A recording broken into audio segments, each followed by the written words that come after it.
উত্তরপ্রদেশের রাজধানী লখনৌতে পবিত্র রমজানে এমন এক দৃশ্যের জন্ম হল যা সাম্প্রদায়িক বিভাজনের কোলাহলের ভেতর দাঁড়িয়ে নীরবে উচ্চারণ করল সম্প্রীতির ভাষা।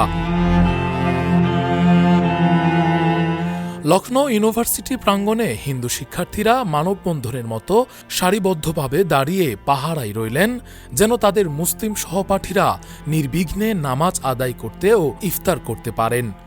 ঘটনার পটভূমিতে রয়েছে বিশ্ববিদ্যালয় ক্যাম্পাসের মুঘল আমলের স্থাপনা লাল বারাদারি। দীর্ঘদিন ধরে জলাজীর্ণ অবস্থায় পড়ে থাকা এ ভবনের ভেতরে একটি মসজিদে শিক্ষার্থীরা নামাজ আদায় করতেন। সম্প্রতি ভবনটির অবকাঠামোগত ঝুঁকির কথা উল্লেখ করে প্রশাসন প্রবেশপথ সিলগালা করে দেয় এবং চারপাশে বেড়া দেয়। পুলিশের উপস্থিতিতেও সেখানে ব্যারিকেড স্থাপন করা হয়। প্রশাসনের এই সিদ্ধান্তের পর রমজান মাসে মুসলিম শিক্ষার্থীরা নামাজ আদায়ের জন্য ভবনের সামনে জড়ো হন। ঠিক তখনই তাদের পাশে এসে দাঁড়ান হিন্দু সহপাঠীরা। হাত ধরাধরি করে তৈরি করেন মানব শৃঙ্খল। কেউ পাহারা দিয়েছেন, কেউ ভিড় সামলাচ্ছেন, কেউ আবার ইফতারের সময় সহপাঠীদের পাশে নীরবে দাঁড়িয়ে থেকেছেন। চোখে পড়ার মতো বিষয় ছিল, এ দৃশ্যে কোনো স্লোগান নেই, উত্তেজনা নেই রাজনৈতিক মঞ্চের প্রদর্শনী। ছিল কেবল সহপাঠীর প্রতি সহমর্মিতা, ভাইয়ের নামাজে ভাইয়ের পাহারা। এই প্রতীকী অবস্থান সামাজিক যোগাযোগ মাধ্যমে ছড়িয়ে পড়ে দ্রুতই। অনেকে একে ভারতের তরুণ প্রজন্মের প্রকৃত চেহারা বলে আখ্যা দিয়েছেন। हमारे मुस्लिम भाइयों को लाल बरादरी के अंदर नमाज जहाँ पढ़ते हैं वहाँ नमाज नहीं पढ़ने की मजबूरी में उन्होंने बाहर नमाज पढ़ी और सारे हिंदू भाइयों ने चेन बनाकर उनकी एकता का परिचय दिया।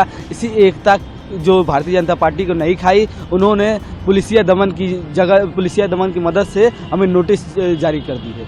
এদিকে বিশ্ববিদ্যালয়ের প্রশাসন বলেছে, লাল বারাদারি ভবনটি অত্যন্ত জরাজীর্ণ ও ঝুঁকিপূর্ণ, তাই নিরাপত্তার স্বার্থেই প্রবেশে নিষেধাজ্ঞা আরোপ করা হয়েছে। প্রশাসনের পক্ষ থেকে জানানো হয়, প্রত্নতাত্ত্বিক সংস্থা ও সংশ্লিষ্ট কর্তৃপক্ষের সঙ্গে যোগাযোগ করে ভবনটিকে ঐতিহ্য হিসেবে সংরক্ষণের পরিকল্পনা চলছে। তবে শিক্ষার্থীদের একাংশের দাবি, রমজান মাসে প্রবেশপথ বন্ধ করে দেওয়ায় তাদের ধর্মীয় চর্চা বাধাগ্রস্ত হয়েছে।